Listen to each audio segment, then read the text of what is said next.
Isang mapagpalang araw sa inyong lahat, mga minamahal naming taga-subaybay. Kumusta po ang inyong mga puso ngayon? Sana ay nasa mabuti kayong kalagayan, saan man kayo naroroon. Narito na naman tayo upang pagsaluhan ang isang kwentong tiyak na kakatok sa inyong mga damdamin. Isang kwento ng pag-ibig na susubok sa tatag ng ating pananampalataya. Sabi nila, ang galit daw ay isang lason na iniinom natin habang umaasa tayong ang ibang tao ang mamamatay. Pero paano kung ang galit na yon ang tanging pader na nagproprotekta sa isang pusong basag na?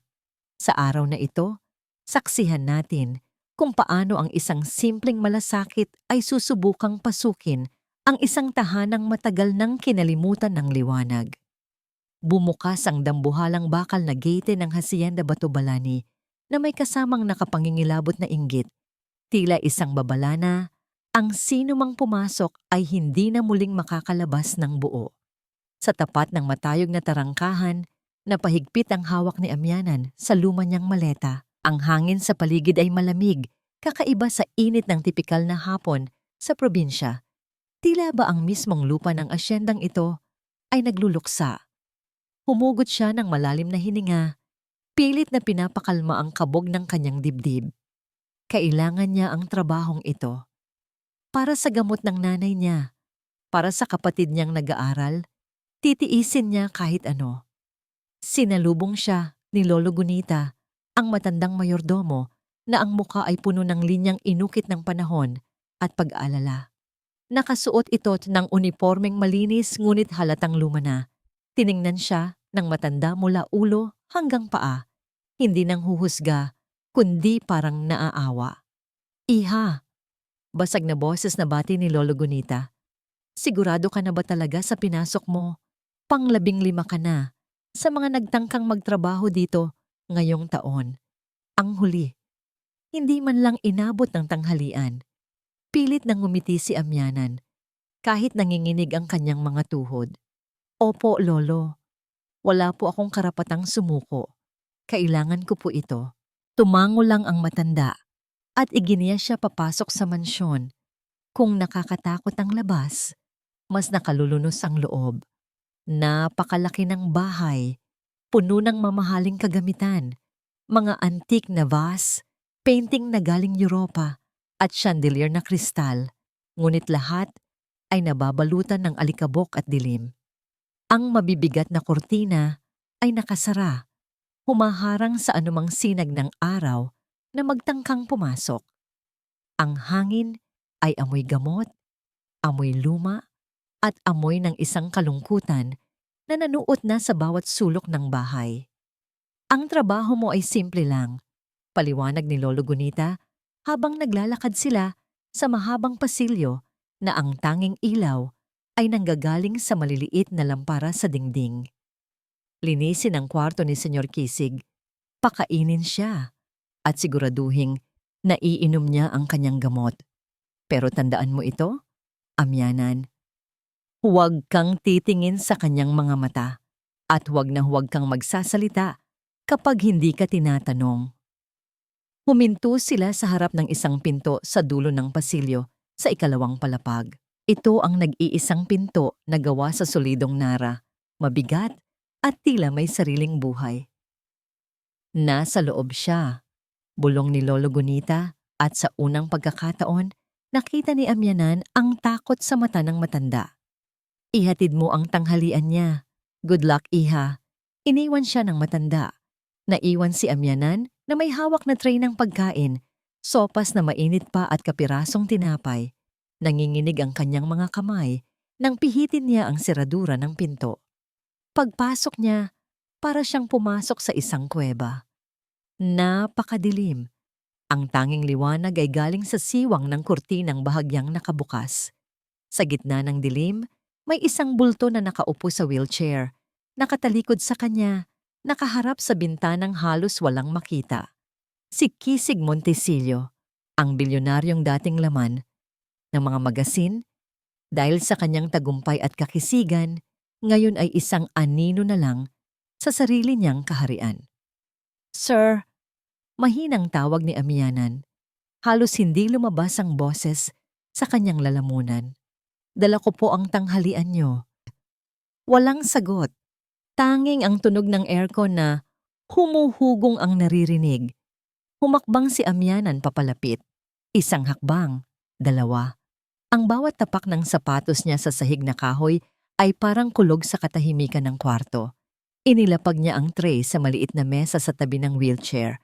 Doon niya naamoy ang pinaghalong amoy ng alak at gamot na matapang at nakita niya ang kamay ng lalaki na nakapatong sa hawakan ng wheelchair. Payat, maputla, pero mahigpit ang pagkakakuyom. Sinabi ng ayoko kumain. Boses iyon na parang galing sa ilalim ng lupa, mababa, garalgal, at puno ng panganib. Pero sir, kailangan niyo pong uminom ng gamot at hindi po kayo pwedeng, sino ka para diktahan ako? Sigaw ni Kisig at biglang iniikot ang wheelchair paharap kay Amyanan. Sa kaunting liwanag, nakita ni Amyanan ang mukha nito. Balbas sarado, mahaba ang buhok na magulo, at ang mga matang dati raw ay puno ng buhay. Ngayon ay nagliliyab sa galit at puot. Pero ang higit na ikinagulat ni Amyanan ay hindi ang itsura nito, kundi ang sakit na nakapaloob sa galit na yon. Natigilan si Kisig nang maamoy niya ang hangin. Lumaki ang butas ng kanyang ilong. Ang amoy ni Amyanan. Amoy sampagwita at araw. Isang amoy na pamilyar sa kanya. Ang amoy ng kanyang namayapang asawa. Mas lalong nagdilim ang mukha ni Kisig. Ang lungkot ay napalitan ng isang marahas na puot. Ang amoy na yan.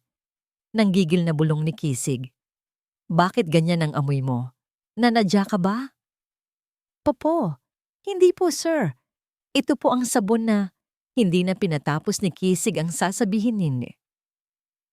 Sa isang mabilis na paghawi ng kanyang kamay, tinabig niya ang tray na dala ni Amyanan. Crash! Lumipad ang mangkok ng mainit na sopas. Bumagsak ito sa sahig at nabasag. Ang mainit na sabaw ay tumalsik sa binti ni Amyanan habang ang mga bubog ay kumalat sa paligid. Napasinghap si Amyanan sa gulat at hapdi. Pero hindi siya sumigaw. Lumayas ka. Sigaw ni Kisig. Ang boses ay dumadagundong sa apat na sulok ng kwarto. Umalis ka sa harap ko. Ayokong makita ang pagmumukha mo. Ayokong maamoy ka. Layas. Tumulo ang luha ni Amyanan, hindi dahil sa takot, kundi dahil sa gulat. Nakita niyang nanginginig ang buong katawan ni Kisig sa wheelchair, habang ang mga kamay nito ay pilit na pinapalo ang sariling mga binti na walang pakiramdam.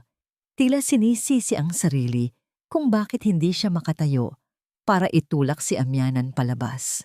Dapat tumakbo na si Amyanan. Dapat gawin niya ang ginawa ng 15 na unang katulong. Ang tumalikod, mag-empake, at wag nang lumingon pa.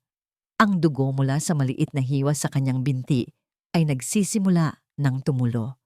Pero may nakita siya sa mga mata ng halimaw na nasa harap niya. Sa likod ng nag-aapoy na galit, nakita niya ang isang batang takot na takot sa dilim.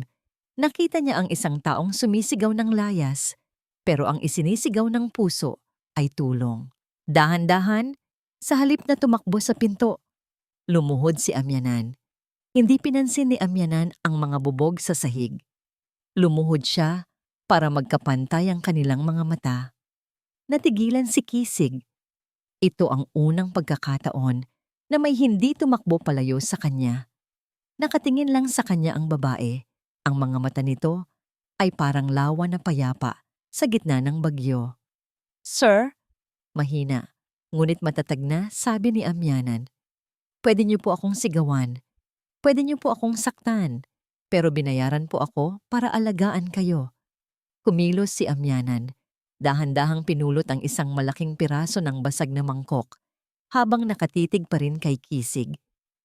At hindi po ako aalis hanggat hindi kayo gumagaling kahit ipagtabuyan niyo pa ako ng 1,000 beses. Namayani ang nakabibinging katahimikan sa kwarto. Ang tanging naririnig ay ang mabigat na paghinga ni Kisig na tila nagpipigil ng pagsabog at ang patak ng dugo ni Amyanan sa sahig na kahoy. Ang unang laban ay nagsimula na at sa pagkakataong ito, hindi ang galit ang nagwag. Lumipas ang unang gabi ni Amyanan sa Hacienda Batubalani nang hindi siya halos nakatulog. Ang katahimikan ng mansyon ay hindi payapa. Ito ay uri ng katahimikan na nakakabingi. Parang nagpipigil ng hininga ang buong bahay. Kinaumagahan, habang nagwawalis siya sa pasilyo, napansin ni Amyanan ang isang bagay na kakaiba. Sa dulo ng west wing ng bahay may isang pinto na laging nakasarado. Walang pumupunta doon. Kahit si Lolo Gunita ay umiiwas, tumingin sa gawin na yon. Pero kanina, habang dumadaan ang hangin, narinig niya ang isang tunog mula sa loob. Hindi ito huni ng ibon o kaluskos ng daga. Tunog ito ng isang mahinang iyak. Lumingon-lingon si Amyanan. Nasa kusina ang matandang mayordomo, abala sa paghahanda ng gamot ni Kisig. Wala ng ibang tao. Ang kuryosidad ay parang isang panghila na hindi niya mapigilan. Dahan-dahan, bit-bit ang kanyang walis bilang panangga. Kung sakaling may kung anuman sa loob, nilapitan niya ang pinto. Hindi ito nakalock. Pagpihit niya ng siradura, bumungad sa kanya ang amoy na amoy kulob. Halatang matagal nang hindi nabubuksan ang mga bintana. Madilim ang kwarto, tanging ang manipis na sinag ng araw mula sa blinds ang nagbibigay liwanag. Nang masanay ang kanyang mga mata sa dilim, napahawak siya sa kanyang bibig upang pigilan ng isang tili. Sa gitna ng malawak na kwarto, may 2 kama at sa mga kamang iyon ay nakahiga ang 2 batang lalaki. Kambal, mapaputi sila, payat na payat, at nakatingin lang sa kisame na parang mga manikang walang buhay. Sila, sina Alon at Agos, ang mga anak ni Kisig. Ang mga batang ito, na dapat ay naglalaro at tumatakbo sa edad na 7, ay nakaratay lang. Ang kanilang mga binti ay tila maliliit na sanga ng kahoy na natuyo na. Walang kislap sa kanilang mga mata, para silang mga buhay na multo. Diyos ko, bulong ni Amyanan. Ang puso niya ay parang pinipiga sa awa. Dahan-dahan siyang lumapit. Inasahan niyang magugulat ang mga bata, pero wala silang reaksyon. Ni hindi kumurap ang mga ito nang maupo siya sa gilid ng kama ni Alon. "Hello," bati ni Amyanan. Pinipilit na pasiglahin ang boses kahit nangingilid ang luha niya. "Ako si Ate Ami. Ako ang bago niyong kaibigan." Walang sagot. Ang katahimikan sa kwarto ay mas mabigat pa kaysa sa kwarto ng ama nila. Ito ang katahimikan ng pagsuko. Napansin ni Amyanan ang mga mamahaling equipment sa gilid, mga gamit pang therapy na halatang matagal nang hindi nagagalaw at inaagyo na. Mukhang sumuko na ang lahat sa pag-asang makakalakad pa ang mga ito. Sa halip na pilitin silang magsalita o igalaw ang katawan, tumayo si Amyanan at lumapit sa bintana. Hinawinin niya ng kaunti ang kurtina. Pumasok ang sinag ng araw at tumama sa mukha ni Agos. Napapikit ang bata ng bahagya, isang reaksyon. Napangiti si Amyanan.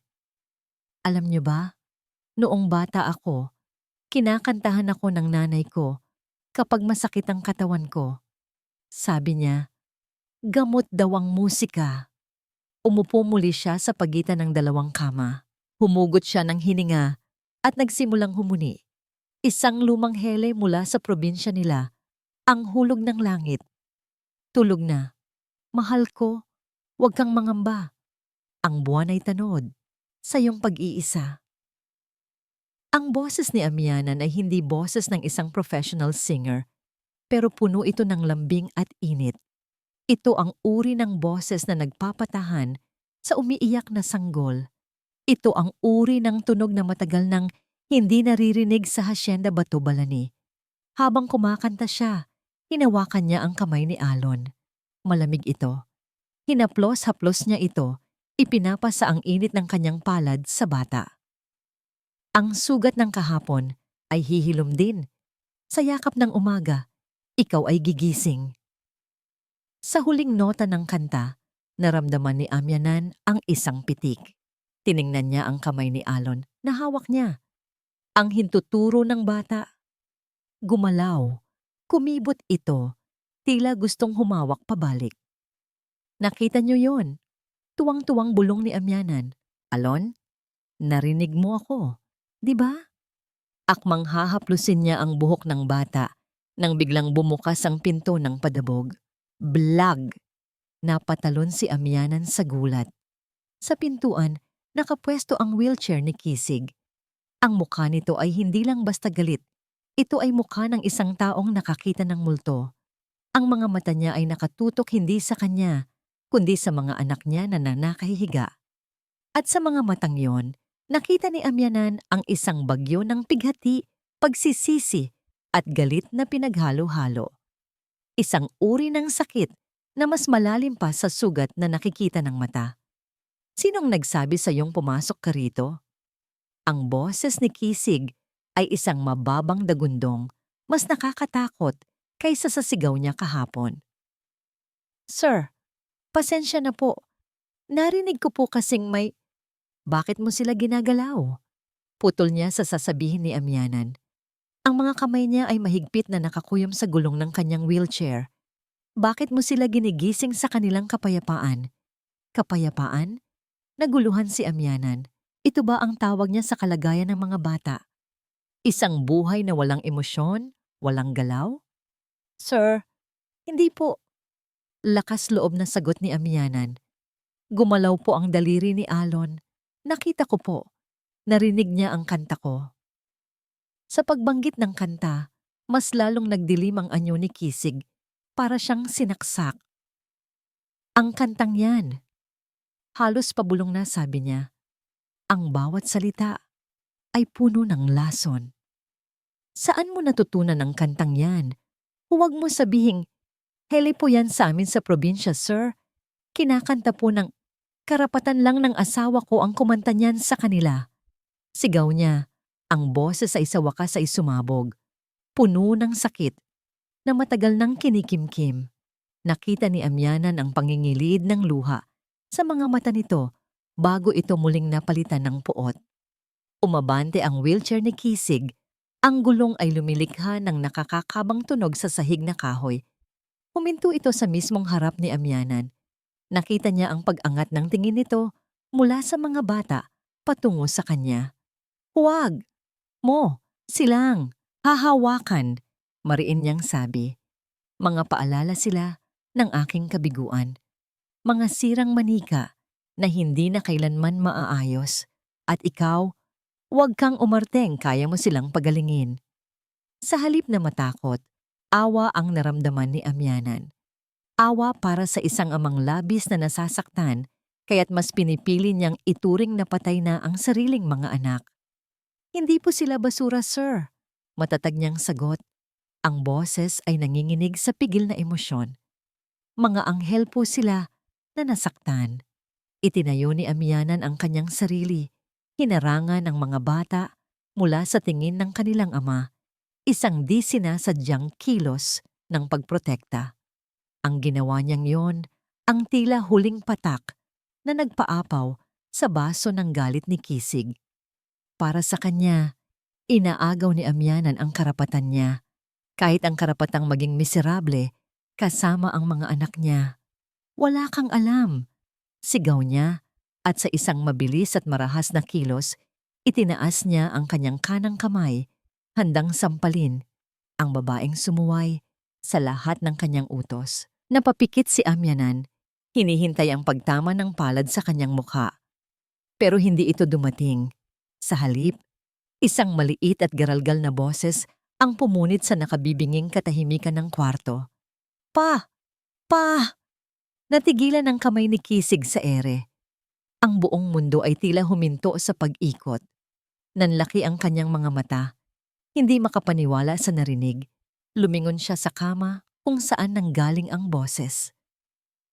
Si Agos, ang batang hindi kumikibo sa loob ng 2 taon, ay bahagyang ibinuka ang kanyang bibig. Ang mga mata nito ay nakatutok sa kamay ng kanyang ama na nakaamba kay Amyanan.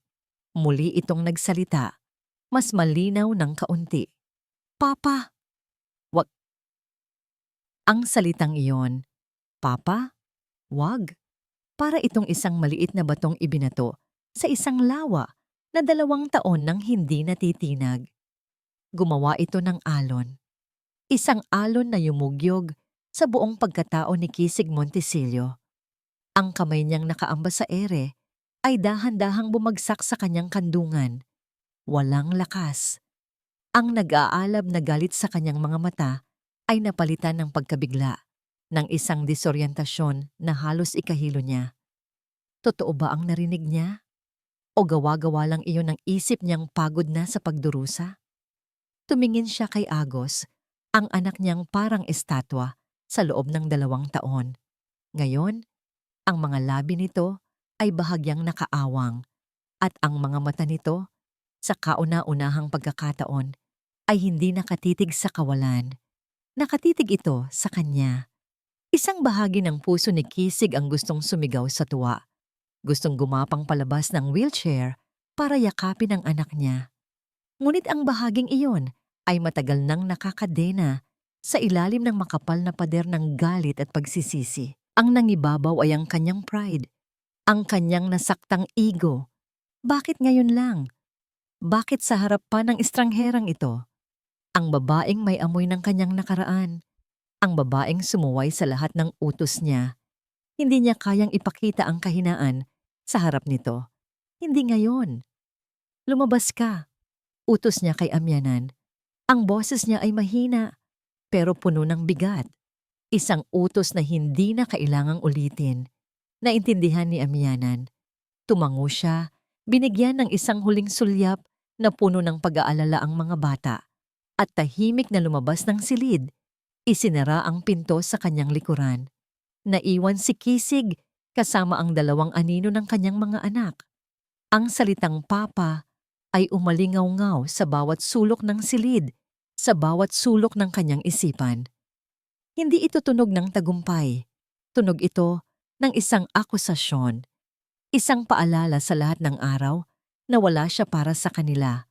Mabilis niyang pinaikot ang kanyang wheelchair at nilisan ang kwartong iyon.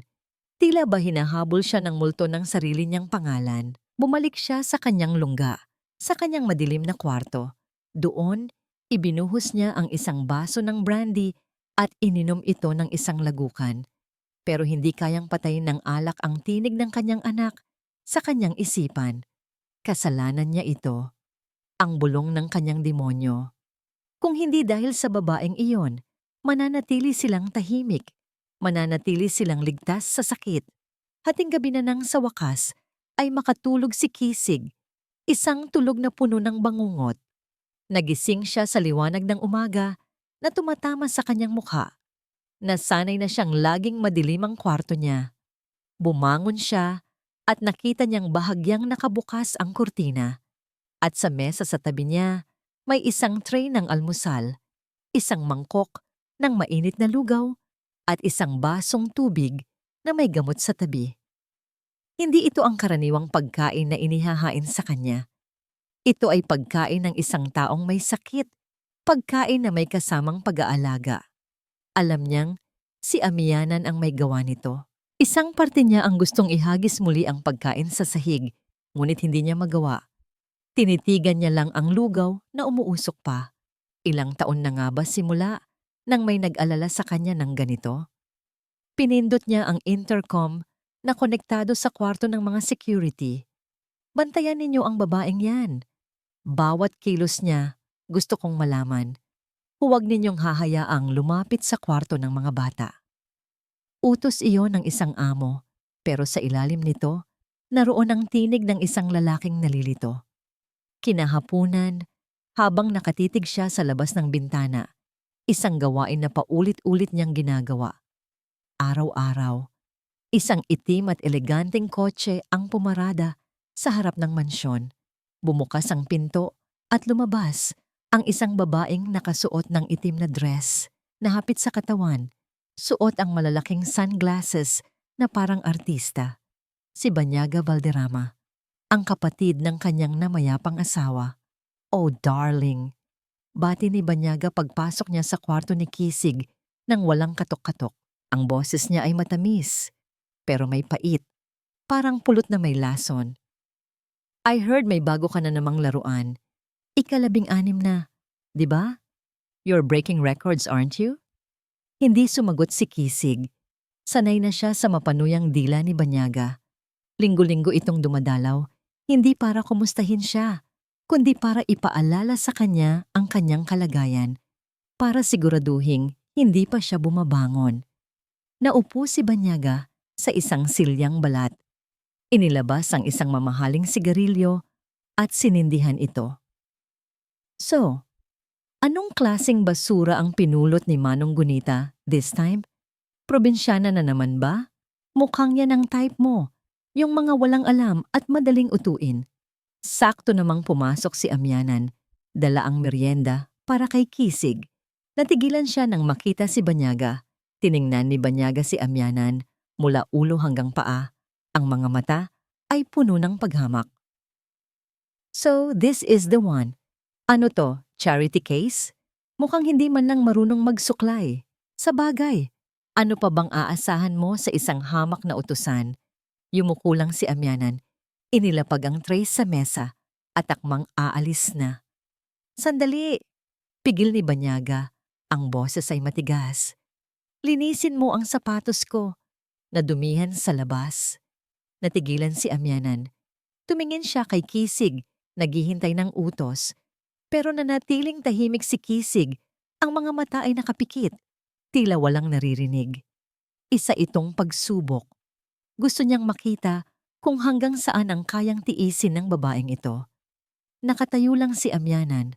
Ang mga kamay ay nanginginig sa gilid ng kanyang palda. Ano? Sigaw ni Banyaga. Bingi ka ba? O sadyang tanga ka lang? Inutusan kitang linisin ang sapatos ko. Sa halip na lumuhod, huminga ng malalim si Amyanan. Pasensya na po, ma'am. Sagot niya. Ang boses ay mahina, pero hindi takot. Hindi po kasama sa trabaho ko ang maglinis ng sapatos na nasa paanan ninyo. Pero kung gusto niyo po, maaari niyo pong iwan yan at lalabhan ko mamaya.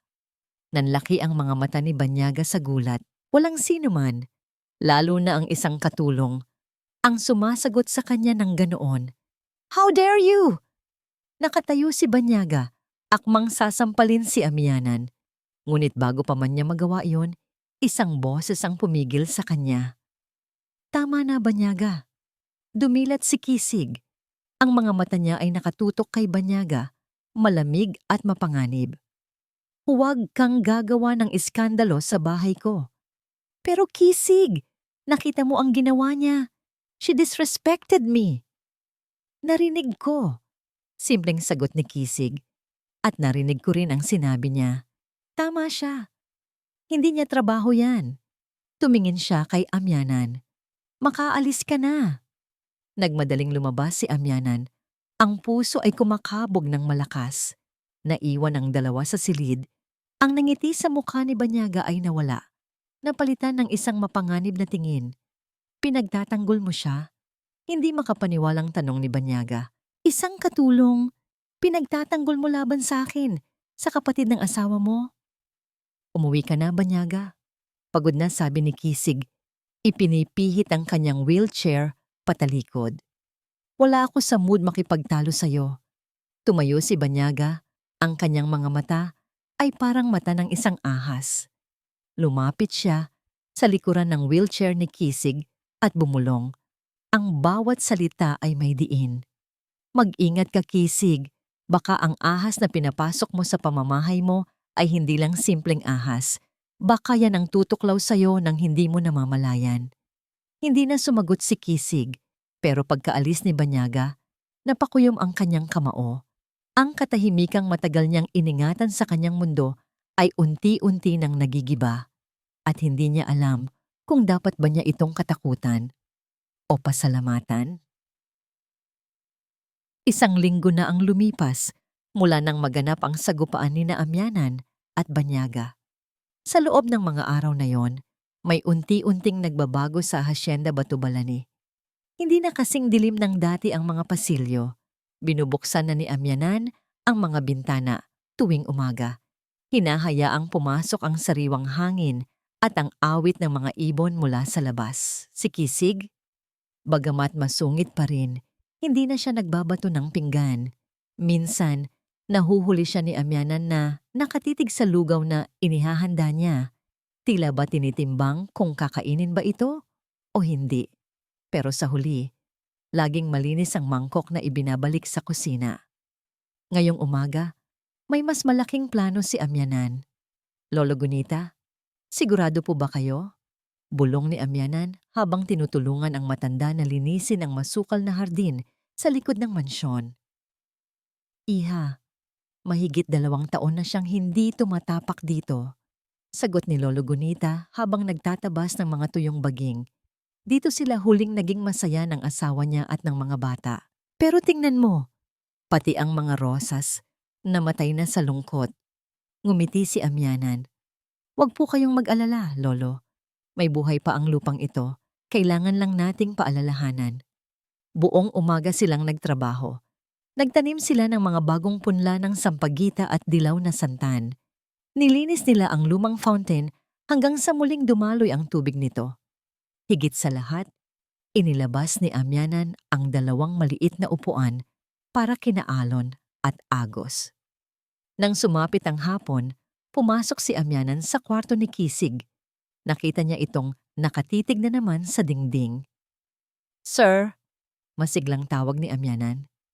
"Maganda po ang sikat ng araw sa labas. Sayang naman kung hindi niyo masisilayan." "Sinabi ko na sa'yo, Amyanan, ayokong lumabas," malamig na sagot ni Kisig. "Kahit po para sa mga bata." Natigilan si Kisig. Lumingon siya kay Amyanan.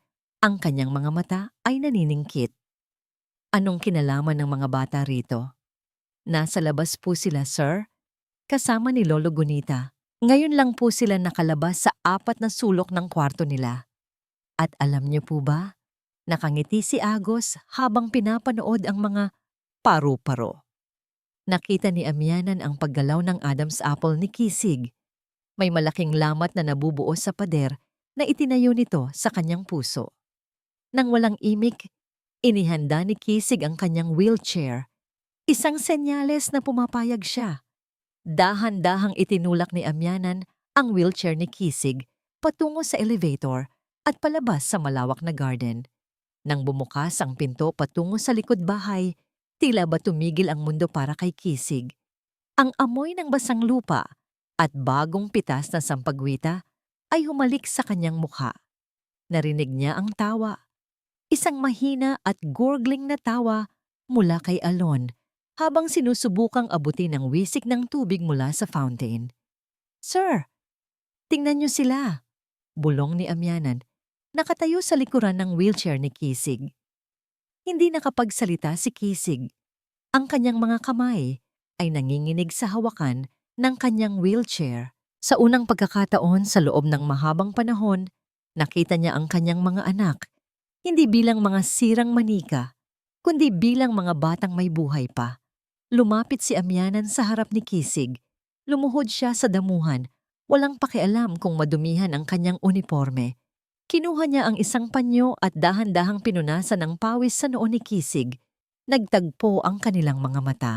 Sa distansyang yun, nakita ni Amyanan ang bawat linya ng pagod sa mukha ni Kisig, pero nakita rin niya ang tunay na kulay ng mga mata nito. Isang malalim na kayumanggi, na parang matandang puno ng nara, matatag, pero may itinatagong sugat. "Salamat," bulong ni Kisig. Napakababa ng boses niya, halos malunod sa tunog ng agos ng tubig, pero sapat na para magpatalon sa puso ni Amyanan. "Para saan po, sir?" "Sa lahat. Sa hindi pagsuko, kahit na napakasama ko sa'yo." Isang mainit na pakiramdam ang dumaloy sa dibdib ni Amyanan. Kilig, marahil, pero higit pa doon, pakiramdam niya ay sa wakas. Nagbubukas na ang pinto ng Hacienda Batubalani para sa kanya. Ngumiti siya ng matamis, isang ngiting tila nagbigay ng kulay sa tuyong hardin. Ngunit ang katahimikan ng hapon ay biglang bumasag nang marinig ang tunog ng takong na mabilis na naglalakad sa semento. How touching! Isang boses na puno ng panunuya ang umalingaw-ngaw. Si Banyaga, Nakatayo siya sa veranda, hawak ang isang makapal na brown envelope. Ang kanyang mukha ay may nakapangingilabot ng ngiti. Ang nangiti ng isang taong handang pumatay ng kaligayahan. Banyaga, anong ginagawa mo rito? Kunot noong tanong ni Kisig. Pilit na ibinabalik ang kanyang malamig na aura. Oh, naparito lang ako para maghatid ng katotohanan. Kisig, sabi ni Banyaga habang bumababa ng hagdan. Lumapit siya kay Amyanan at tiningnan ito ng may pandidiri. Alam mo, masyado kang nagtitiwala sa anghel na ito. Pero alam mo ba kung sino talaga siya? Banyaga, umalis ka na kung manggugulo ka lang. Siya, turo ni Banyaga kay Amyanan. Siya ang anak ni Danilo Dalangin, ang driver na pumatay sa asawa mo at nagparalisa sa iyo at sa mga anak mo. Katahimikan. Isang nakabibinging katahimikan ang bumalot sa hardin. Ang hangin na kanina lang ay presko. Ngayon ay tila naging yelo. Binitawan ni Banyaga ang brown envelope sa kandungan ni Kisig. Nagkalat ang mga litrato at dokumento, mga lumang record ng pulis, birth certificate ni Amyanan, at litrato ng isang lalaking kamukhang kamukha niya. Dahan-dahang tumingin si Kisig mula sa mga dokumento patungo kay Amyanan.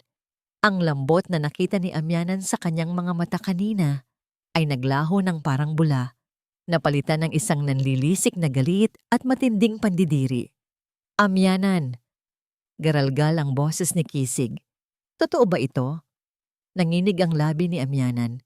Hindi siya makapagsalita. Ang sikretong dinala niya mula sa probinsya, ang dahilan kung bakit siya narito para magsilbi, ay nakahain na sa harap ng lalaking sinisimulan na niyang mahalin. Sir, hayaan niyo po akong magpaliwanag. Anak ka ba ng taong sumira sa buhay ko? Sigaw ni Kisig. Ang kanyang boses ay parang kulog na yumanig sa buong hasyenda. Opo, pabulong na sagot ni Amyanan habang umaagos ang luha sa kanyang mga mata. Ang bawat salitang binitiwan ni Amyanan ay parang isang bala na tumama sa dibdib ni Kisig. Opo. Isang maikling salita, pero sapat na para wasakin ang unti-unting nabubuong kapayapaan sa hasyenda Batubalani. Ang hangin sa hardin na kanina lang ay amoy sampagwita, ngayon ay tila amoy abo at kamatayan. Nanilisik ang mga mata ni Kisig habang nakatitig sa mga litratong nagkalat sa kanyang kandungan. Ang mukha ni Danilo Dalangin, ang lalaking nasa manibela, noong gabing mawala ang lahat sa kanya, ay nakangiti sa isang lumang litrato, katabi ang isang batang Amyanan. Kaya pala, garalgal at puno ng poot na sabi ni Kisig. Kaya pala ganyan ka, kung makatingin sa akin. Hindi iyon malasakit, kundi konsensya. Pinaglalaruan mo ba ako, Amyanan? O pinagtatawanan mo ako habang nakikita mo akong unti-unting nagtitiwala sa anak ng taong pumatay sa asawa ko? Hindi po, sir. Humahagulgol na lumuhod si Amyanan sa damuhan. Pilit na inaabot ang kamay ni Kisig pero marahas itong itinabig ng lalaki. Naparito po ako para bumawi. Gusto ko pong punan ang lahat ng nawala sa inyo dahil sa aksidenteng iyon. Alam ko pong wala ng halaga ang tawad ko, pero ang tatay ko, huwag mong babanggitin ang tatay mo sa harap ko. Sigaw ni Kisig. Sa sobrang galit, pilit niyang itinulak ang gulong ng kanyang wheelchair papalapit kay Amyanan. Tila ba gusto niya itong sagasaan. Ang tatay mo ang dahilan kung bakit hindi ko na nayayakap ang asawa ko. Ang tatay mo ang dahilan kung bakit hindi makatakbo ang mga anak ko. At ikaw, pumasok ka rito para lalo akong saktan? Humahalakak si Banyaga sa gilid, ninanamnamang bawat sandali ng pagkawasak ng dalawa. Si Kisig, I told you, she's a snake. Siguro ay balak niyang ubusin ang tira-tirang yaman mo para sa pamilya niyang kriminal. Hindi totoo yan, sigaw ni Amyanan kay Banyaga, bago muling tumingin kay Kisig na may pagsusumamo. Sir, naniniwala po ako na inosente ang tatay ko. Sabi niya, bago siya mamatay, nawalan daw po ng preno ang sasakyan. Sinungaling, putol ni Kisig. Ang police report ang nagsabing negligence ng driver. At ngayong narito ka, pinapaalala mo sa akin ang bawat segundo ng gabing iyon. Ang amoy ng sunog na goma, ang huling sigaw ng asawa ko. Lahat iyon, bumabalik dahil sa'yo. Tumalikod si Kisig. Ang kanyang buong katawan ay nanginginig sa matinding emosyon. Hindi niya matanggap na ang babaeng nagparamdam sa kanya ng init ng araw ay siya palang anak ng aninong sumira sa kanyang buhay. Lolo Gunita, sigaw ni Kisig. Nagmamadaling lumapit ang matandang mayordomo. Ang muka ay puno rin ng lungkot at gulat. Senyor, ikulong ang babaeng ito sa bodega sa likod. Utos ni Kisig na ikinagulantang ng lahat. Pero sir, tangka ni Lolo Gunita. Gawin mo ang sinabi ko, bulyaw ni Kisig. Huwag niyo siyang paaalisin sa asyendang ito hanggat hindi ko napapagpasyahan kung anong gagawin ko sa kanya. Ayokong makita ang mukha niya sa loob ng mansyong ito. Kinaladkad ng mga security guard si Amyanan patungo sa lumang bodega sa dulo ng hasyenda. Ang bodega ay madilim, maalikabok, at tanging isang maliit na rehas na bintana ang nagbibigay ng liwanag. Doon siya itinapon na parang isang kriminal. Habang nakaupo sa malamig na semento, narinig ni Amyanan ang paglakas ng hangin sa labas. Ang langit ay biglang nagdilim, isang babala ng paparating na malakas na bagyo. Samantala, sa loob ng mansyon, pumasok si Banyaga sa kusina. Tiniyak niyang walang nakakakita sa kanya. Inilabas niya ang isang maliit na bote ng gamot mula sa kanyang bag. Poor Kisig, bulong niya sa sarili habang may mapanganib na ngiti. Masyado kang stress. Kailangan mo ng mas matapang na pampatulog. Yung hindi mo nagugustuhing gumising pa.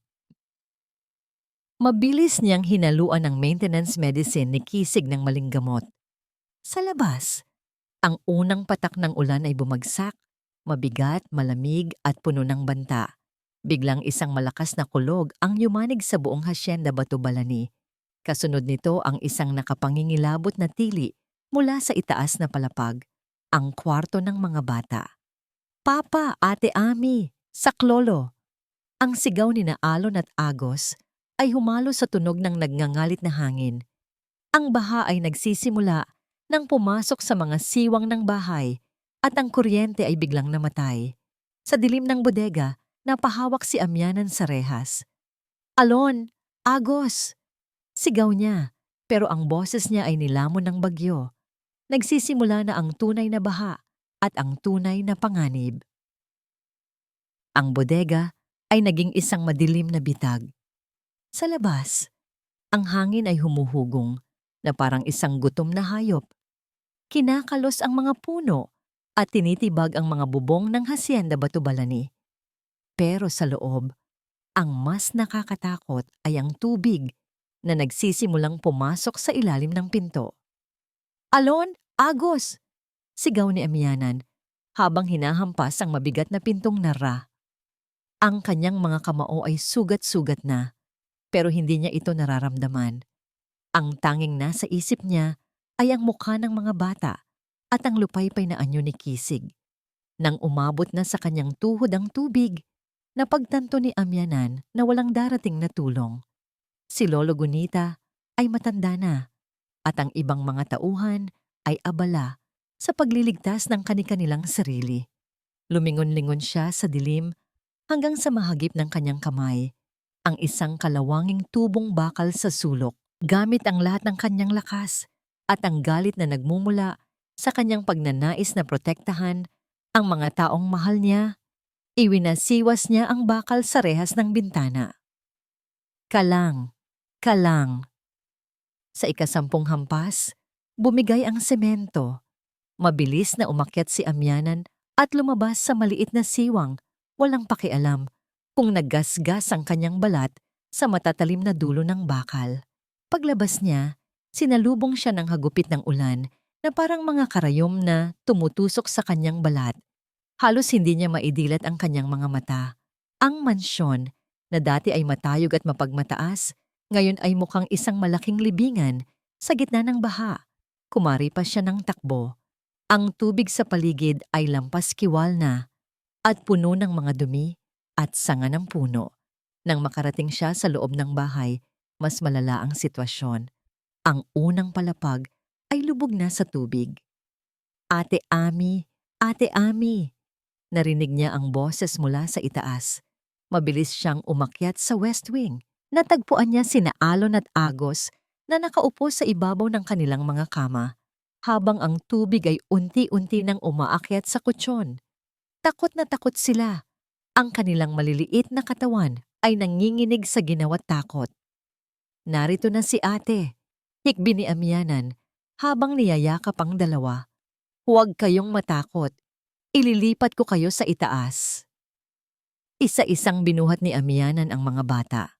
Kahit nananakit ang kanyang likod, dinala niya sila sa pinakamataas na palapag ng mansyon, sa attic kung saan ligtas sila sa baha. Dito lang kayo, huwag kayong aalis. Bilin niya bago muling bumaba. Ate, si Papa? Iyak ni Agos. Si Papa, hindi lumalabas sa kwarto. Dali-daling nagtungo si Amyanan sa kwarto ni Kisig. Pagbukas niya ng pinto, nakita niya ang isang tanawing halos magpatigil sa tibok ng kanyang puso. Ang tubig ay nasa baywang na sa loob ng kwarto. Si Kisig ay nakalupaypay sa kanyang wheelchair. Ang ulo ay nakasandal sa pader at ang kanyang mga mata ay bahagyang nakadilat pero walang malay. Ang mga gamot na ibinigay ni Banyaga ay tuluyan ng nagpahina sa kanyang katawan. Sir! Sir Kisig! Gising! Nyugyog ni Amyanan ang balikat nito, pero tanging isang mahinang ungol ang sagot ng lalaki. Ang wheelchair ay nagsisimula ng lumutang at tumagilid. Kung hindi siya kikilos, malulunod si Kisig sa loob mismo ng kanyang kwarto. Diyos ko, bigyan niyo po ako ng lakas. Dasal ni Amyanan. Hindi siya kalakihang babae, pero sa sandaling iyon, ang adrenaline ay dumaloy sa kanyang mga ugat. Hinawakan niya ang mga braso ni Kisig at ipinatong ito sa kanyang mga balikat. Buong lakas siyang bumuhat. Ang kanyang mga paa ay pilit na kumakapit sa madulas na sahig. Sir, tulungan niyo po ako. Kailangan nating umakyat. Bulong niya habang ang kanyang muka ay basang-basa ng ulan at luha. Sa bawat baitang ng hagdan, parang madudurog ang buto ni Amyanan. Ang bigat ni Kisig ay doble sa bigat niya, pero bawat hakbang ay katumbas ng pag-asa. Sa kalagitnaan ng hagdan, isang malaking tipak ng kisame ang bumagsak dahil sa bigat ng tubig sa itaas. Kablag! Tumama ang isang piraso ng kahoy sa noo ni Amyanan. Dumaloy ang malapot na dugo sa kanyang mukha. Pumasok sa kanyang mata, pero hindi siya bumitiw. Hindi niya hinayaang mahulog si Kisig. Sa wakas, narating nila ang attic. Ibinaba niya si Kisig sa isang lumang kutsyon sa sulok, malapit sa mga bata. Pagod na pagod si Amyanan, ang kanyang paghinga ay hapos, at ang kanyang paningin ay nagdidilim. Kinuha niya ang ilang tuyong kumot at binalot ang mga bata. Pagkatapos, nilapitan niya si Kisig. Ang balat ng lalaki ay napakalamig, pero ang kanyang noo ay nagbabaga sa lagnat. Sa dilim ng attic, tanging ang tunog ng hangin sa labas ang naririnig. Kumuha si Amyanan ng isang lumang tela at pinunasan ang mukha ni Kisig. Bakit mo ginagawa ito? Isang mahinang boses ang narinig niya. Nagulat si Amyanan. Gising na si Kisig, kahit malabo pa ang tingin nito. Nakatitig ang lalaki sa sugat sa noo ni Amyanan, sa dugong natuyo na sa kanyang pisngi. Dapat hinayaan mo na lang ako. Garalgal na, sabi ni Kisig. Anak ka nang pumatay sa asawa ko. Bakit mo ako iniligtas? Hindi sumagot si Amyanan. Sa halip, dahan-dahan niyang inayos ang una ni Kisig. Pero bago siya makalayo, hinawakan ni Kisig ang kanyang kamay. Ang hawak nito ay hindi mahigpit, kundi isang hawak na puno ng pagsusumamo. Sa ilalim ng mahinang liwanag ng kidlat, nakita ni Amyanan ang pagbabago sa mukha ni Kisig. Ang puot ay wala na. Ang natira ay ang isang lalaking wasak na wasak. Dahan-dahang iniangat ni Kisig ang kanyang nanginginig na kamay. Hinawakan niya ang pisngi ni Amyanan at idinampi ang kanyang mga labi sa sugat sa noo ng dalaga. Isang halik na puno ng pait, pasasalamat at isang damdaming hindi pa nila kayang pangalanan. "Huwag kang aalis," bulong ni Kisig bago muling ipinikit ang kanyang mga mata dahil sa tindi ng lagnat. "Patawarin mo ako. Huwag kang aalis, Amyanan." Naiwan si Amyanan na nakatulala sa dilim habang ang ulan ay patuloy na bumubuhos, tila hinuhugasan ang lahat ng dumi at sakit ng nakaraan. Lolo Gunita, nang sumikat ang araw pagkatapos ng dilubyo, hindi ang kagandahan ng umaga ang bumungad sa Hacienda Batubalani, kundi ang amoy ng basang lupa at ang bakas ng pagkawasak. Ngunit para kay Lolo Gunita, ang mas mabigat na pasanin ay hindi ang mga nasirang kagamitan, kundi ang timbang ng nakaraan na tila muling humihinga sa bawat sulok ng mansyon. Habang ang lahat ay abala sa paglilinis, naglakad ang matanda patungo sa likod ng asyenda sa bahaging tinatawag na Bangin ng Alon, kung saan naganap ang trahedya 2 taon na ang nakararaan. Dahil sa tindi ng ulan at satlo, landslide, ang bahagi ng matarik na dalisdis ay gumuho. Inilalantad ang mga bagay na matagal nang itinago ng kagubatan. Doon, sa ilalim ng mga nagtumbahang puno at makapal na putik, nakita ni Lolo Gunita ang isang kinakalawang na bulto ng bakal. Ang sasakyan, ang kotseng naging kabaong ng asawa ni Kisig. "Patawarin niyo po ako, senyora," bulong ng matanda habang dahan-dahang bumababa sa madulas na dalisdis. Alam ni Lolo Gunita ang tungkol sa mga makina. Bago siya naging mayordomo, siya ang mekaniko ng pamilya Montesillo sa loob ng 3 dekada. Noong gabi ng aksidente, mabilis na naitago ang sasakyan sa ilalim ng bangin at idineklarang total wreck bago pa man niya ito masuri. Ngayon, ang pagkakataon na ang nagbigay sa kanya ng sagot. Nanginginig ang kanyang mga kamay habang kinakapa ang ilalim ng makina. Inabot niya ang bahagi ng brake fluid line. Ang kanyang puso ay tila tumigil sa pagtibok nang maramdaman niya ang dulo ng tubo. Hindi ito pumuputok dahil sa presyon. Ang dulo ay malinis, pantay, at halatang pinutol ng isang matalim na kagamitan. "Diyos ko," sambit niya. Hindi ito pagkakamali ni Danilo. Pinlano ito. Sa tabi ng putol na tubo, may isang bagay na kumislap sa putikan. Isang maliit at mamahaling cufflink na may inisyal na V. Isang bagay na pamilyar sa kanya. Hindi ito kay Kisig. Kay Banyaga ito, ang kapatid ng yumaong senyora na mahilig magsuot ng mga panlalaking suit bilang fashion statement. "Lolo Gunita?" Napatalon ang matanda sa gulat. Nakatayo sa itaas ng bangin si Banyaga.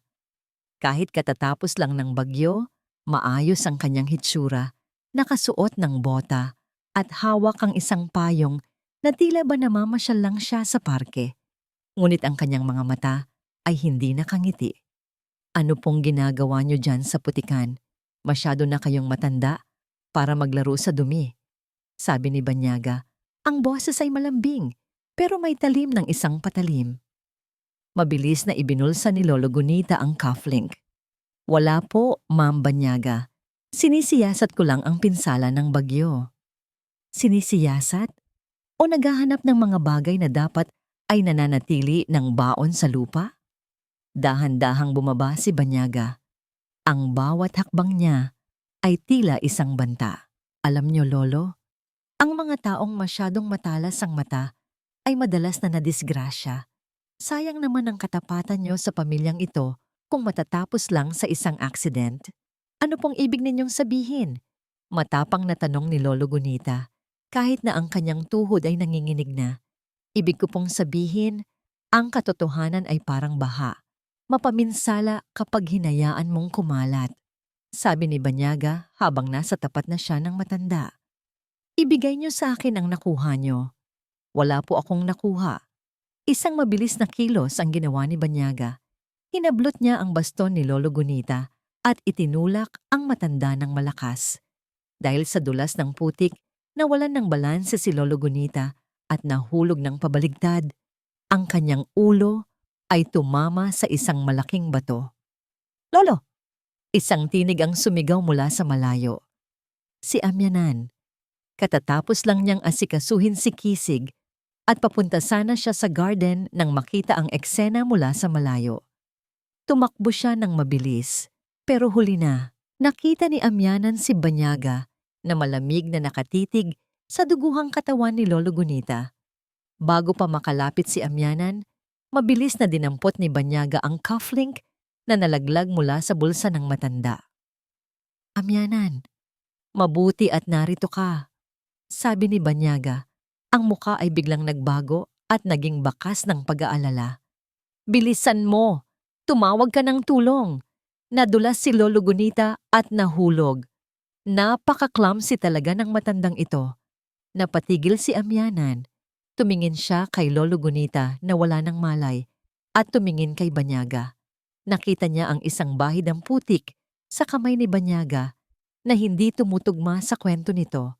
Pero higit sa lahat, nakita niya ang isang nakapangingilabot na kislap sa mata ng babae. Ang kislap ng isang taong nakapatay na at handang pumatay muli. Bakit niyo ginawa yon?" Bulong ni Amyanan. Ngumiti ng bahagya si Banyaga. Isang nangiting hindi aabot sa kanyang mga mata. "Walang maniniwala sa'yo, anak ng driver. Sa tingin mo, sino ang pakikinggan ni Kisig? Ang pamilya niya? O ang babaeng naglihim ng kanyang tunay na pagkakakilanlan?" Lumingon si Banyaga at naglakad paalis. Iniwan si Amyanan sa tabi ng duguang si Lolo Gunita. Kisig. Masakit ang buong katawan ni Kisig. Ang bawat himay-may ng kanyang kalamnan ay tila binabayo ng martilyo, isang paalala ng lagnat at ng gabing halos malunod siya sa sarili niyang kwarto. Pero ang mas matinding sakit ay naroon sa kanyang dibdib, isang uri ng hapdi na hindi kayang pawiin ng kahit anong gamot. Nakatitig siya sa kisame ng kanyang kwarto habang naririnig ang ingay ng mga sirena sa labas ng hasyenda. Ang umagang ito ay hindi payapa. Ang hangin ay mabigat, tila may dalang balita ng panibagong trahedya. Bumukas ang pinto at iniluwa nito si Banyaga. Ang kanyang mukha ay balot ng pilit na pag-aalala. Ang kanyang mga mata ay mamasa-masa pa. "Kisig! Salamat sa Diyos at gising ka na." Patakbong lumapit si Banyaga sa gilid ng kanyang kama. Isang malaking kamalasan ang nangyari. Si Lolo Gunita, nahulog siya sa bangin. Kritikal ang lagay niya sa ospital ngayon. Naramdaman ni Kisig ang isang malamig na kurot sa kanyang puso. "Si Lolo Gunita? Paano? Paanong nangyari yon?" Ang sabi ng mga tauhan, nakita raw nila ang bagong katulong mo, ang Amyanan na yan. Nakasama ng matanda bago ito mahulog. Mabilis na sagot ni Banyaga. "Kisig, sinasabi ko na sa'yo, mapanganib ang babaeng yan." Siguro ay natuklasan ni Lolo Gunita ang masama niyang balak, kaya tinangka niya itong patahimikin. Hindi nakapagsalita si Kisig. Ang imahe ni Amyanan na buong lakas na bumubuhat sa kanya sa gitna ng baha. Ang imahe ng dalaga na duguang itinatawid siya sa kamatayan. Hindi ito tugma sa kwento ni Banyaga. Nasaan siya? Mahinang tanong ni Kisig. "Nasa labas, kasama ng mga pulis," sabi ni Banyaga na may halong tagumpay sa boses. "Ipapakulong ko na siya, Kisig, para na rin sa kaligtasan mo at ng mga bata." "Dalhin niyo siya rito," utos ni Kisig. "Pero Kisig," sabi ko, "dalhin niyo siya rito." Ang boses ni Kisig ay dumagundong, puno ng awtoridad na hindi matatanggihan. Makalipas ang ilang sandali, pumasok ang dalawang pulis. Hawak si Amyanan sa magkabilang braso. Ang dalaga ay mukhang pagod na pagod. Ang sugat sa kanyang noo ay tuyo na, pero ang kanyang mga mata ay namumula sa puyat at iyak. Sa likod nila ay ang mga bata, sina Alon at Agos, na nakakapit sa binti ng isa pang tauhan. Takot na takot. Tiningnan ni Kisig si Amyanan. Sa gitna ng dumi at gulo ng kanyang hitsura, may isang bagay sa mga mata ng dalaga na hindi kayang basagin ng kahit anong paratang. Ang katotohanan. Amyanan, tawag ni Kisig. Anong masasabi mo sa mga paratang ni Banyaga? Huminga ng malalim si Amyanan. Hindi siya nagpupumiglas, tahawak ng mga pulis. Sa halip, tiningnan niya ng diretso si Kisig. Sir, hindi ko po itinulak si Lolo Gunita. Panimula niya, ang boses ay mahina, pero matatag. Nakita ko po ang nangyari.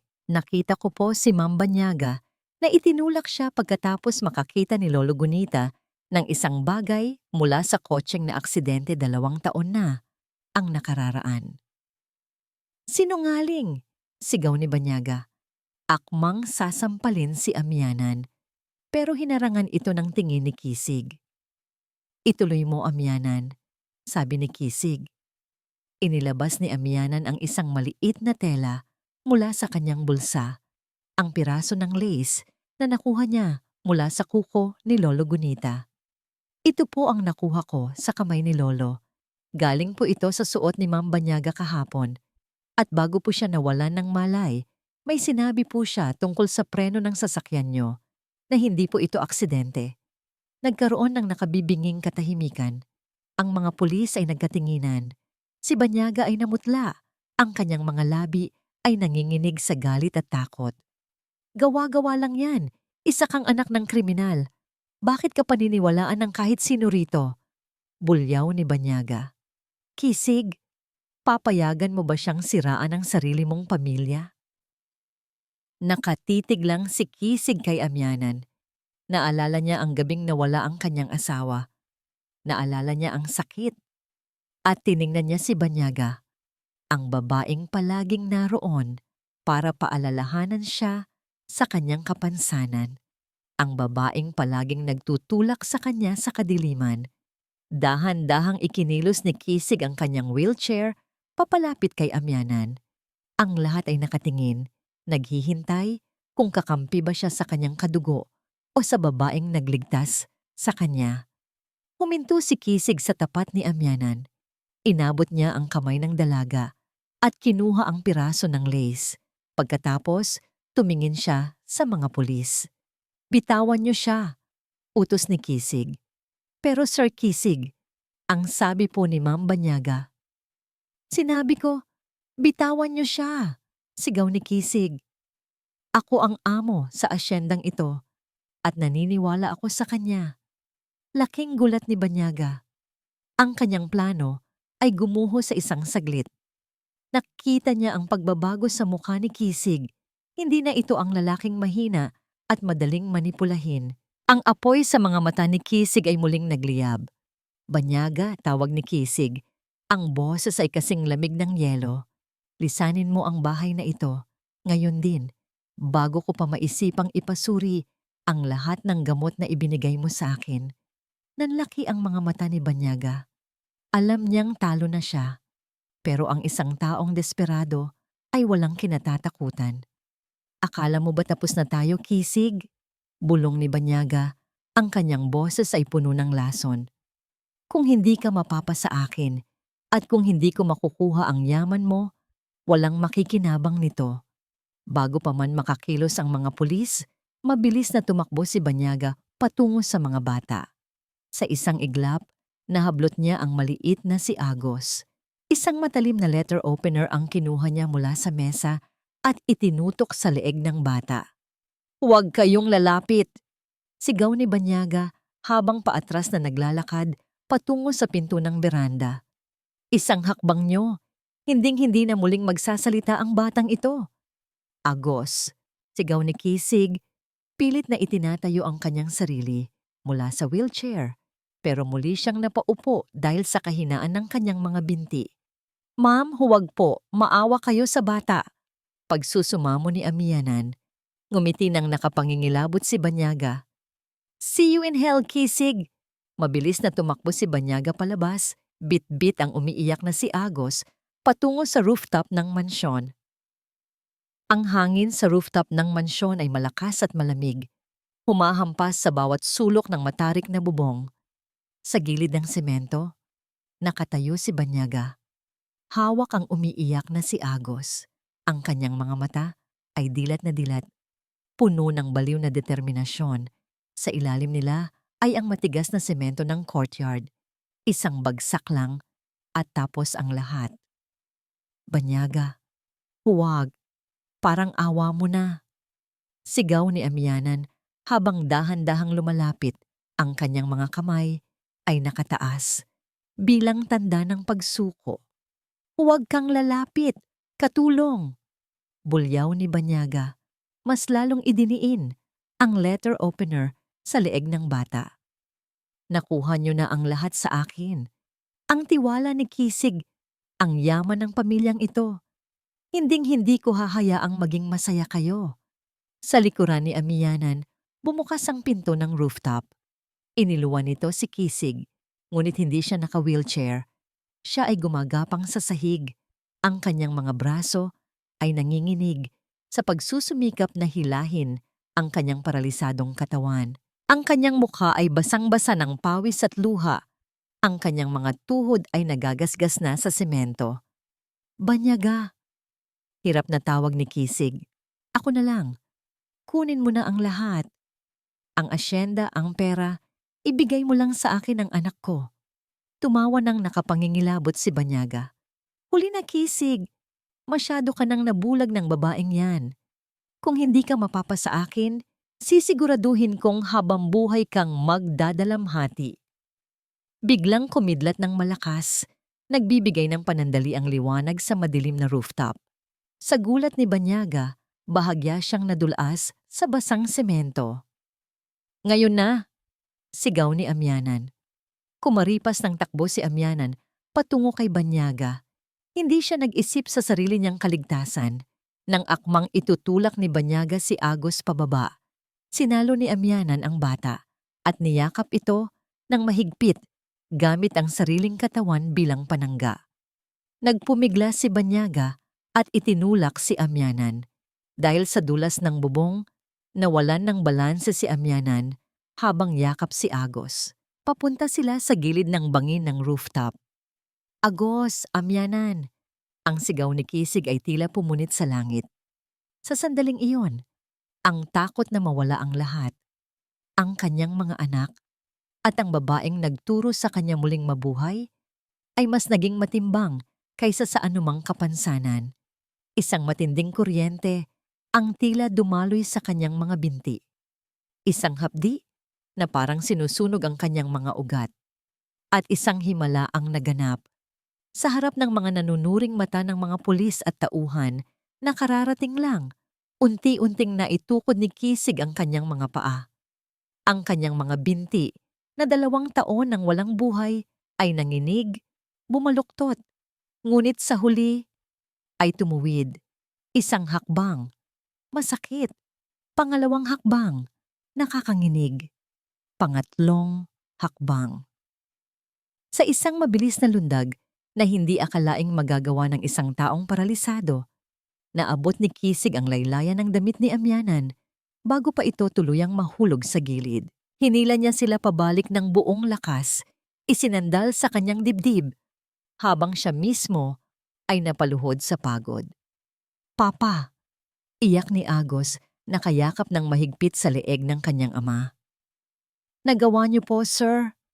Bulong ni Amyanan, ang kanyang mga mata ay puno ng luha habang nakatingin sa mga paa ni Kisig na nakatapak na sa semento. Nakakatayo na kayo. Hindi na nakasagot si Kisig. Niyakap niya ang dalawa ng ganoon na lamang kahigpit. Ang kanyang mga hikbi ay humahalo sa tunog ng ulan na muling nagsimulang pumatak.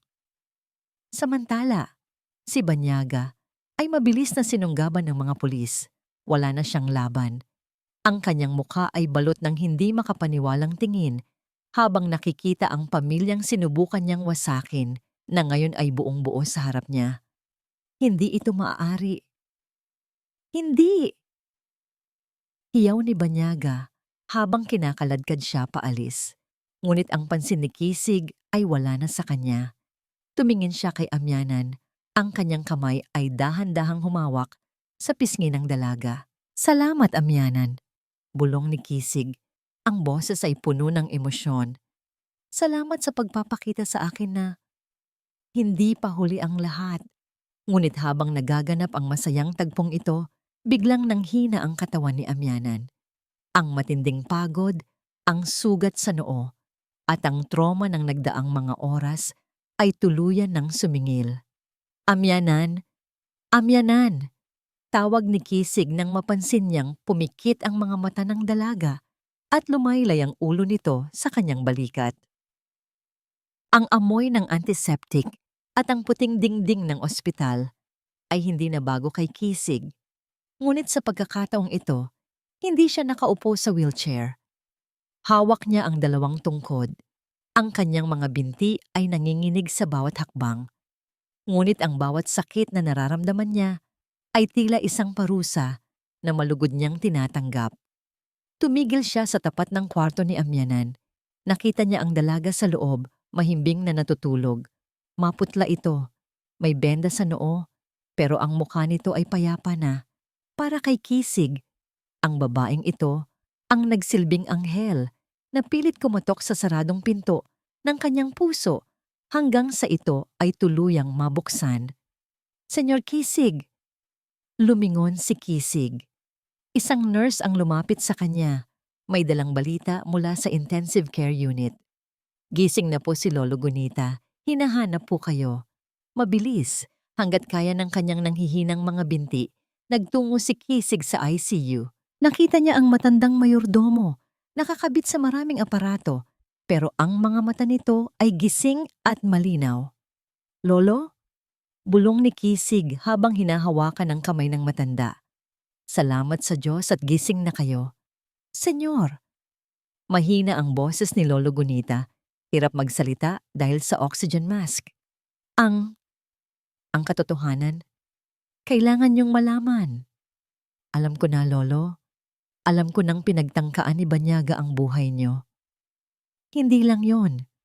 Umiling ang matanda. Ang tatay ni Amyanan, si Danilo, hindi siya ang pumatay sa senyora. Natigilan si Kisig. Parang huminto ang tibok ng kanyang puso. "Ano pong ibig niyong sabihin?" Inabot ni Lolo Gunita ang isang maliit na recorder na itinago niya sa ilalim ng kanyang unan bago siya nawalan ng malay. "Nahanap ko ang ebidensya sa lumang sasakyan. Pinutol ni Banyaga ang preno. Bago pa kayo umalis nung gabing yon, nakita ni Danilo na walang preno ang sasakyan, kaya pilit niyang isinadsad ang kotse sa gilid ng bundok para iligtas kayo. Inuna niyang protektahan ang likuran kung nasaan kayo ng mga bata, kahit alam niyang siya ang unang tatama sa puno." Nabitawan ni Kisig ang kanyang tungkod. Ang katotohanan ay tila isang malakas na sampal sa kanyang mukha. Sa loob ng 2 taon, isinumpa niya ang lalaking nagligtas pala sa kanilang buhay. Isinumpa niya ang pamilya ng taong itinuturing silang higit pa sa amo. "Si Danilo, namatay siyang bayani, senyor," patuloy ni Lolo Gunita habang lumuluha. "At si Amyanan, narito siya para tapusin ang misyon ng tatay niya, ang iligtas kayo." Lumabas si Kisig ng ICU na tila isang taong nawawala sa sarili. Ang bawat hakbang niya ay parang tinik. Gaano siya naging bulag, gaano siya naging malupit sa babaeng wala namang ibang ginawa kundi mahalin sila. Dali-dali siyang bumalik sa kwarto ni Amyanan. Gusto niyang lumuhod, gusto niyang humingi ng tawad, gusto niyang sabihin na alam na niya ang kabayanihan ng kanyang ama. Ngunit pagbukas niya ng pinto, ang kama ay maayos na at wala na ang mga gamit ni Amyanan. Tanging isang maliit na sobre ang nakapatong sa unan.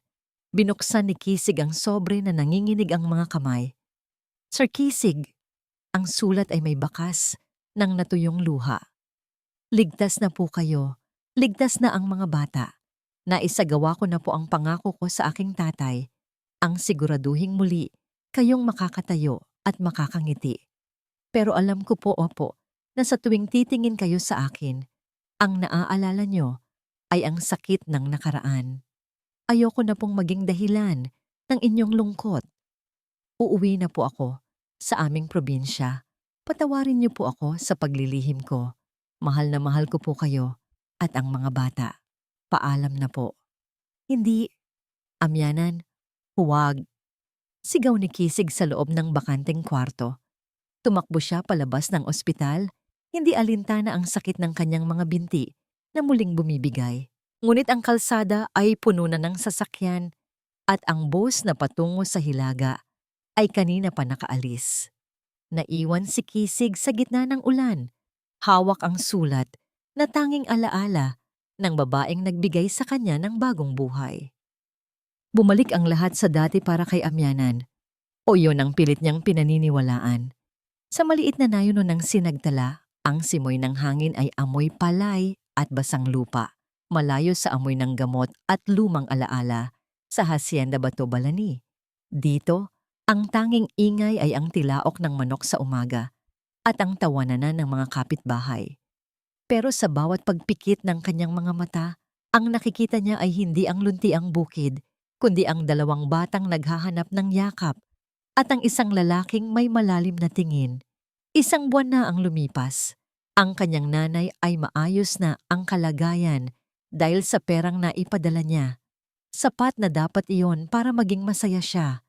Pero ang puso ni Amyanan ay tila naiwan sa pasilyo ng mansyong tinalikuran niya. Ami anak, lalim na naman ang iniisip mo. Puna ng kanyang nanay habang nagtitiklop ng mga damit sa veranda ng kanilang maliit na kubo. Wala po, Nay. Napagod lang po sa paglalakad sa bayan. Pagsisinungaling niya. Alam mo anak, ang katawan ay napapagod pero ang puso hindi tumitigil sa paghahanap sa kulang sa kanya. Huwag mong lokohin ang sarili mo. Hindi na sumagot si Amyanan. Ibinaling niya ang tingin sa kalsadang laging tahimik. Ngunit sa hapong iyon, ang katahimikan ay bumasag ng isang malakas at papalapit na ugong. Isang tunog na hindi pamilyar sa kanilang tahimik na nayon. Napatingala ang mga taga-sinagtala. Isang itim na helicopter ang bumababa sa malawak na bakanteng lote malapit sa palayan. Nagtakbuhan ang mga bata, nagtataka at natutuwa sa bihirang tanawin. Ano yon, Ami? May politiko ba tayong bisita? Tanong ng mga kapitbahay. Napakaba si Amyanan. Ang kulay ng helicopter na yon, pamilyar sa kanya. Tumayo siya, ang kanyang puso ay nagsisimulang tumibok ng mabilis, isang kaba na may halong hindi maipaliwanag na pag-asa. Nang tumigil ang pag-ikot ng mga elise, bumukas ang pinto nito. Unang bumaba ang dalawang batang lalaki. Naka-short, naka-t-shirt na puti, at may malalaking nangiti. Ate Ami, sina Alon at Agos. Hindi makapaniwala si Amyanan. Tumakbo ang dalawang bata patungo sa kanya. Kahit medyo lalakad-takbo pa lang ang mga ito, kitang-kita ang sigla at lakas sa kanilang mga binti. Sinalubong sila ni Amyanan at niyakap ng mahigpit. Ang kanyang mga luha ay parang waterfall na bumuhos.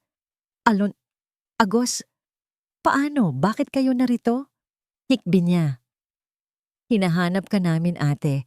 Sabi ni Papa, hindi kami aalis hanggat hindi ka namin kasama. Sabi ni Alon habang pinapahid ang luha ni Amyanan. Dahan-dahang tumingin si Amyanan sa helicopter. Doon, lumabas ang isang lalaki. Nakasuot siya ng simpleng polo, hawak ang isang eleganteng tungkod sa kanang kamay. Ngunit hindi siya naka-wheelchair. Nakatayo siya ng matuwid, bawat hakbang sa lupang maputik ay may paninindigan at hirap, pero hindi siya humihinto. Si Kisig. Naglakad si Kisig patungo kay Amyanan. Ang mga taga na yon ay nakamasid lang, tila nanonood ng isang pelikula sa totoong buhay. Nang makarating siya sa harap ni Amyanan, huminto siya at huminga ng malalim. Sir Kisig, halos pabulong na, sabi ni Amyanan. Huwag mo na akong tawaging Sir Amyanan, sabi ni Kisig. Ang boses ay puno ng pagsisisi at pagmamahal. Patawad. Patawad sa lahat ng pagkabulag ko. Alam ko na ang lahat. Alam ko na ang ginawa ng tatay mo para sa amin. Siya ang tunay na bayani. At ikaw ang nagtuloy ng kabayanihang iyon sa pamamagitan ng pagliligtas sa aming lahat mula sa dilim. Sir, hindi niyo na kailangang gawin ito. Malayo po ang pinunta niyo, sabi ni Amyanan habang umiiling. Kahit sa dulo pa ng mundo, pupuntahan kita, sagot ni Kisig. Dahan-dahan kahit nahihirapan ang kanyang mga binti, ibinaba ni Kisig ang kanyang tungkod. Isang tuhod ang itinukod niya sa lupa, isang pagluhod na hindi dahil sa kapansanan, kundi dahil sa pag-ibig. Amyanan dalangin. Tawag niya sa buong pangalan ng dalaga. Inilabas niya ang isang maliit na kotak na may lamang singsing na kumikinang sa ilalim ng papalubog na araw. Tinuruan mo akong tumayo muli. Ngayon, hinihiling ko na sana ay turuan mo naman akong magmahal habang buhay. Huwag mo na kaming iwan. Bumalik ka na sa amin. Hindi bilang katulong, kundi bilang katuwang ko sa buhay. Pakakasalan mo ba ako? Napasinghap ang mga tao sa paligid. Ang nanay ni Amyanan ay napahawak sa kanyang dibdib sa sobrang tuwa. Tumingin si Amyanan kay Alon at Agos na nakahawak sa kanyang palda at tumingin kay Kisig na matiyagang naghihintay sa kanyang sagot sa gitna ng bukirin. Ang lahat ng sakit, ang lahat ng paghihirap at ang anino ng nakaraan ay biglang naglaho, napalitan ng isang pangakong kasing liwanag ng araw sa sinagtala. Opo, sagot ni Amyanan. Ang kanyang boses ay mas malakas kaysa sa tunog ng helicopter. Opo, Kisig, pakakasalan kita. Mabilis na tumayo si Kisig, hindi alintana ang sakit ng kanyang binti, at niyakap ng buong lakas si Amyanan. Binuhat niya ito ng bahagya habang naghihiyawan sa tuwa ang mga tao sa paligid. Isang taon ang mabilis na lumipas mula nang maganap ang himala sa bukirin ng sinagtala. Ngayon, ang hasiyan na Batubalani ay wala na sa ilalim ng anino ng dilim. Binuksan ang lahat ng mga bintana at ang mga pader na dati ay balot ng alikabok ay pininturahan ng kulay ng umaga. Ngunit ang pinakamalaking pagbabago ay hindi ang pintura o ang mga gamit, kundi ang tawanan na umaaligaw-ngaw sa bawat sulok nito. Sa hapon na ito, ang malawak na hardin ay punong-puno ng mga bulaklak, hindi na lang basta santan o sampagwita, kundi mga rosas na muling nabuhay sa ilalim ng pag-aalaga ni Amyanan. Isang mahabang puting carpet ang nakalatag sa damuhan, patungo sa isang arko na gawa sa mga baging at sariwang bulaklak. Sa dulo ng altar, nakatayo si Kisig. Wala na siyang hawak na tungkod. Bagamat dahan-dahan pa rin ang kanyang pagkilos, ang kanyang tindig ay matuwid at puno ng dangal. Nakasuot siya ng isang eleganteng barong Tagalog na gawa sa pinya, at ang kanyang mga mata ay hindi na naghahanap ng anino. Nakatutok lang ang mga ito sa pinto ng mansyon. Tumugtog ang isang malambing na kanta mula sa piano. Ang lahat ng mga panauhin, ang mga taga-nayo ng sinagtala, ang mga tauhan sa asyenda, at ang mga kaibigan ay sabay-sabay na tumayo. Bumukas ang pinto at lumabas si Amyanan. Napakaganda niya sa kanyang simpleng puting bestido na hapit sa kanyang katawan, ngunit lumalagaslas ang tela sa bawat hakbang. Hawak niya ang isang bouquet ng puting bulaklak. Pero ang higit na nagpakinang sa kanya ay ang nangiti sa kanyang mga labi at ang liwanag sa kanyang mga mata. Sa kanyang tabi, nakasuot din ng barong ay si Lolo Gunita. Bagamat may kaunting pilay na sa paglakad, ang mukha ng matanda ay bakas ng walang hanggang kagalakan. Siya ang tumayong ama ni Amyanan sa espesyal na araw na ito. Habang naglalakad sila patungo sa altar, nasalubong nila ang dalawang batang lalaki. Sina Alon at Agos, na ngayon ay malulusog at masisigla na, ang nagsilbing ring bearers. Sabay silang tumakbo patungo kay Amyanan at bawat isa ay humawak sa laylayan ng kanyang damit, tila mga anghel na nagbabantay sa kanya. Nang marating nila ang tapat ni Kisig, dahan-dahang iniabot ni Lolo Gunita ang kamay ni Amyanan. Ingatan mo siya, senyor. Bulong ni Lolo Gunita na may kasamang biro at seryosong bilin. Higit pa sa sarili kong buhay, Lolo. Sagot ni Kisig. Nagtagpo ang mga kamay ni na Kisig at Amianan. Sa gitna ng seremonya, sa ilalim ng malawak na asul na langit, nangako sila sa isa't isa. Amianan, simula ni Kisig. Ang kanyang boses ay bahagyang nanginginig sa emosyon. Akala ko noon, ang kapansanan ko ang pinakamalaking bilanggo sa buhay ko. Pero tinuruan mo akong ang tunay na pagkaparalisa ay wala sa mga binti, kundi nasa pusong tumangging magpatawad at magmahal. Ikaw ang aking himala, ikaw ang aking lakas. Mula sa araw na ito, hindi na tayo lalakad ng mag-isa. Magkasama nating bubuuin ang bawat pangarap na nawala sa atin. Ngumiti si Amianan. Ang mga luha ng kaligayahan ay gumugulong sa kanyang mga pisngi. Kisig, pumasok ako sa bahay mo bilang isang katulong na may dalang lihim. Pero tinanggap mo ako, hindi lang bilang ako, kundi pati na ang aking nakaraan. Salamat sa pagtitiwala. Salamat sa pagpapakita na ang pag-ibig ay kayang maghilom ng kahit na anong sugat. Ikaw at ang mga bata ang aking tahanan. At sa tahanang ito, wala ng lugar ang dilim. Matapos ang pagpapalitan ng mga singsing, idineklara silang mag-asawa. Sa gitna ng masigabong palakpakan at pagsabog ng mga petals ng bulaklak, hinalikan ni Kisig ang kanyang asawa, isang halik na nagbubura sa lahat ng pait ng kahapon. Pagkalubog ng araw, ang hasyenda ay napuno ng ilaw ng mga parol at lampara. Ang pamilya, Montesillo, si Kisig, si Amianan, si Elon at si Agos ay magkakasamang nakatayo sa veranda, pinagmamasdan ang malawak na lupain na dati ay saksi sa kanilang dusa, pero ngayon ay saksi na sa kanilang bagong simula. Ang Hacienda Batubalani ay binigyan nila ng bagong pangalan, Hacienda Sinagtala. Isang paalala na kahit gaano man kadilim ang gabi, palaging may bituin na magniningning upang ituro ang daan, pauwi sa pag-ibig. Ang aral ng kwentong ito ay simple ngunit napakalalim. Ang pagpapatawad ay hindi nangangahulugang kinakalimutan natin ang nakaraan, kundi ang pagpapasya na hindi na natin hahayaang saktan tayo nito sa kasalukuyan. Ang wagas na pag-ibig at malasakit ay may kapangyarihang magpagaling ng mga sugat na hindi kayang abutin ng anumang medisina. Huwag tayong mawalan ng pag-asa dahil sa bawat dilim, palaging may darating na Amianan, isang hanging magdadala ng panalangin at bagong buhay. Maraming salamat po sa inyong pakikinig at pagsama sa aming paglalakbay sa puso ng Hacienda Sinagtala. Sana ay nagustuhan ninyo ang kwento ni na Amianan at Kisig. Ano po ang masasabi ninyo sa kanilang naging tadhana? May mga bahagi ba ng kwento na talagang tumagos sa inyong puso? I-comment niyo po sa ibaba ang inyong mga salubin. Nais din naming malaman kung anong genre o tema ng kwento ang gusto ninyong mapakinggan sa susunod. Drama ba, suspense, o baka naman isang kwentong puno ng katatawanan?